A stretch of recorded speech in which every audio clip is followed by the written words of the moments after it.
ৰায়দানৰ যদি কয় আমাৰ যদি কিন্তু মনৰ কথা জানিব খোজে তেতিয়াহ'লে আমি ৰায়দানটোত সুখী নহয়। কাৰণ আমাৰ 45জন আছিলে, 45জনৰ মাত্ৰ 20জনহে দোষী সাব্যস্ত হ'ল, বাকী 25জনকে ৰেহাই দিয়া হ'ল। কিন্তু আমি যি ভাবিছিলোঁ যে গোটেইখিনি দোষীয়ে শাস্তি পাব, কিন্তু তেওঁলোকক দোষমুক্ত কৰা হ'ল। এতিয়া সেইখিনি ন্যায়ালয়ে জানিব, ন্যায়পালিকাই জানিব। আধাতকৈও বেছি আসামী এতিয়া ৰেহাই পালে বা মুক্ত হ'ল। আমি তাৰ কাৰণে খুব এটা সুখী নহয়।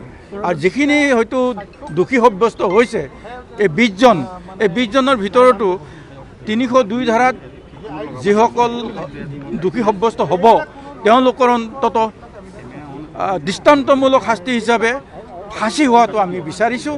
আৰু সেইটো যদি হয় তেনেহ'লে মহামান্য আদালতৰ বিচাৰক আমি নিশ্চয় আমাৰ ফালৰ পৰা, আমাৰ ভুক্তভোগী পৰিয়ালৰ ফালৰ পৰা ধন্যবাদ জনাম।